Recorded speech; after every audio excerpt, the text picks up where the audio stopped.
La République démocratique du Congo est parmi les pays qui ont adopté la résolution 1325 du Conseil de sécurité en vue d'intégrer la dimension genre dans la prévention et les règlements des conflits. 22 ans après son adoption, la 1325 est moins connue de la population et sa mise en œuvre du plan d'action national piétine encore. Pour soutenir ces processus, Anima Tundu, présidente régionale de la Ligue internationale des femmes pour la paix et la liberté, organise une série de formations, des renforcements des capacités des femmes des médias et autres acteurs de la société civile pour que la 1325 soit comprise et vulgarisée. Une façon pour Anima Tundu d'apporter sa petite pierre à la veille du 22e anniversaire de la résolution 1325 et pourquoi pas former une future génération des enfants 1325. J'ai formé gratuitement les hommes et les femmes qui étaient au nombre de 32 personnes.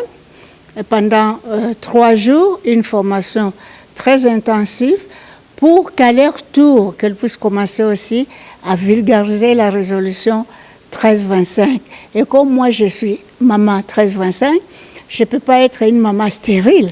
Il faut que j'ai des enfants. C'est comme ça que je les appelle les enfants 1325, qui vont commencer aussi à faire le travail que je fais et vont devenir aussi des papas et des mamans 1325 et pourquoi pas avoir aussi des enfants 1325. L'ONU Femmes qui défend la cause de la gente féminine, sa représentante en République démocratique du Congo a salué cette initiative de la Ligue internationale des femmes pour la paix et la liberté WILF.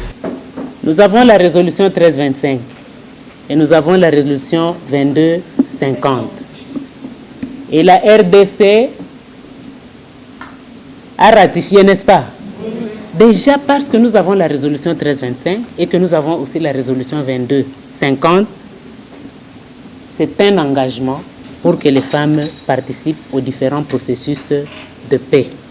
Quelques participants se réjouissent de voir leurs capacités renforcées sur la résolution 1325. Dans cette résolution, nous avons eu à parler de beaucoup de choses, de points tellement saillants concernant des violences faites à la femme, de violences, des non-équités de la femme et l'homme et consorts.